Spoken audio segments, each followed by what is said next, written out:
Hello friends, this is Johan here, and today I'm super excited to share this spreadsheet with you. What is a spreadsheet, you might ask? It is a culmination of a little bit of data that I found on the internet, and I'm super excited to share it with you because it is going to form the basis of some of the work that I'm going to be doing throughout the year, helping a small construction company grow within the masonry industry. So what I'd like to do to start off is first apologize for the mic quality, but I just need to get this out of here and share this with some of you guys online. I've been sharing this with our sub trades because I'm really kind of excited about it. The first thing I'd like to say is this is, for me, what this represents is just a visual representation on the hunches and the things that I've kind of noticed from year to year. So I'm going to go over how to get this data, but I'm going to quickly just explain what you're seeing on the sheet in front of you. So you can see the tabs at the bottom. You got masonry, concrete, stone, mason, chimney, waterproofing, retaining walls, fireplace, landscape, flintstone masonry, and sheet number 1. So all of them except for the last two are key services that we are wanting to provide clients. What it is, I threw them into something called Google Trends, and it spit down a bunch of data. And that data comes into a list, into a form that looks something like this. Dates with numbers beside it. And Google Trends allows you to go back a bunch of years, I think about 4 or 5 years, and gives you the search volume. So I'm going to show you how to do that. But this is when I threw it into a spreadsheet, this is what it came out to. So you've got the years along the top, you've got the averages, so the average for the whole bunch of different years on that search term. The number on the left hand side is the number of weeks. So in this first sheet, you can see there are dates. These dates are hard for me to see. So I said, okay, let's make it a little bit easier to actually see. Let's just number the dates. So this is January, first week in January, second week, third, fourth, and so on. What you can see here is the difference from the year average. So what we're doing is we're taking the first 4 years here, and then the second, and actually seeing what this average, what 2016 looks like for a difference. So you can see this is with the average, this is the difference. It's actually gone down for the term masonry, and this is the percentage difference. So as you can see, as you go here, you can actually tell the percentage difference on if it's increasing in popularity or decreasing in popularity. You can see here, for example, this, in week 16, it's actually increased over the years. It's gone to 90. There's a 2% increase. Here's a 25% increase. Kind of interesting, just showing you how that popularity in terms changes over the years for that given week. So you can see here, this is sort of like a visual representation. Things like this, weather has a lot to do with news, but this sort of gives you sort of a little bit of a baseline. This data, there's a second sheet here, which I'd like to go over just on the side here. We've broken it down into months, and we can kind of see the differences and the patterns. So what we're doing here is we've got them broken down into months, the different years, the averages. Again, the same thing, the difference from the average year. So is it going up, is it going down? And then we also have this thing here called the percentage difference. And what this does is it takes, how does 2016 relate to the average of all the months? Is it higher? Is it lower? So it gives sort of a context on how that goes. So you can see here that most of the search volume, this is below average, less slightly below average, way above in April, and it stays up, May, June, then it goes back down in July, in July, and then way back up in August. And if you go back to this here, you can actually drill down if you want to in those weeks to actually see where those differences happen. So whatever week numbers those are, you can actually see from week to week where those jumps are. Here in Canada, this relates a lot with school. So school, people come back in August, and they've had a long, June, July. They're coming back in the end of August, and they're starting again in September for school. So there's a period in here that might explain that jump, but there are other factors as well. So what I've done is I've gone through and I've done concrete, stone, masonry, chimney, and you can see I've done that exact same data all the way through. Now, why is this really, really cool? So, for example, let's take a look at fireplaces. So if we go into fireplaces, same kind of data, and we go over here and we take a look, okay, when in the season is somebody looking for fireplaces? And you can see it's all really low, and then it jumps up in October. Now, October is the time here where I live in BC, is when things start getting cold and people start thinking about fireplaces. They need a chimney fireplace swept out. They're saying, hey, we need to make sure that this is ready to go for the winter. And you can see that in October, November, those are the highest months, and even December.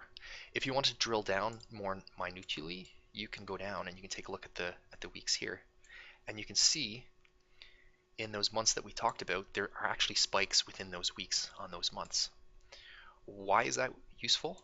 Well, if you wanted to do some advertising or promote your services, or if you're doing like online postings like we do, we know that we should be focusing not in April on fireplaces necessarily, right? Or the worst time would be in June, but we should be focusing on an advertisement specifically in and around this time in October, these 3 months. So specifically, we should be able to tell that the first little spike here is in week 35, and that we should possibly be advertising going forward from that point. Kind of cool. So you can drastically reduce your budget in advertising by just focusing on the very specific weeks of the month that statistically are good to do advertisement in. Having said it as well, you can also promote your services at that time. So if we go down to landscaping, for example, if we want to collaborate with landscapers, we know that the average, the best week to talk to landscapers is in April, May, June, a little bit in July. So we know that in March, usually when the contracts start coming in, that's the best time to be like, hey, we're a masonry division, can we help you with some of that landscape? And that would be another way of, introducing your services exactly when landscape companies are busiest. Kind of cool. What you can do here is you can put in any terms that you want. These were just the services that we did, but you can drive down to, we did fireplace or chimney. We can do like words like chimney repair. And again, we only did the one look here, but chimney repair would be another great one to do. And you can keep taking a look to say, okay, how do I look statistically on averages the best way to contact or to talk about something? If you want to do a blog posting, absolutely anything. So I've kind of explained the sheet a little bit. What I'd like to talk about next is how to actually get there. So if we go in here, we go into Google Trends. What you'll see here specifically, this is the first thing. We're going to throw in masonry. Hit enter or whatever search term that you want to put in. It's going to come back and it's going to give you statistics. You can go through here. This is worldwide over the past 5 years. So you can see, there's some natural dips and ebbs and flows. Interesting, but not very relatable. What you want to go here is you want to do, for our intents, we do web search. We're going to do all categories. You can kind of play around with all these things. If you only do a couple years, you can do that. I would like to get a good data set, so past 5 years. And instead of worldwide, we're going to drill down specifically to a location. We live in Canada, but you just put in your location. So it's going to show you in Canada here. We can actually go a little better than Canada. Canada, little arrow buttons, and we're going to put in our province. So I live in British Columbia, which is the west coast. And it's going to take a look at that data. And this is what we get here, all these different spikes. If you want to go down, you can go down here and see different cities. But again, this is not specifically just to my city. I live in Victoria presently. This shows the top cities and where those key terms. So apparently there's a lot of people in Victoria looking for masonry. But again, the data here is for all of them. You can download, basically you can go through here and hit download CSV format. When you get a CSV format, you get something that looks like this. Again, it's just the months and then numbers. Doesn't look very useful unless you put it into a spreadsheet that looks like this. And what I'll do is I'll upload my spreadsheet where you guys can take a look, and you can add in those numbers in these columns, and then it should calculate all these differences for you. And you can do this for whatever search terms you would like. The really interesting thing that you can also do, a little tad bit of a hint, is if you go in here, you can see Flintstone masonry related queries. Who is Flintstones? What is Flintstones? Flintstone is a local company, and it's a masonry company, so it's one of our competitors, and you can actually run the same search for your competitors.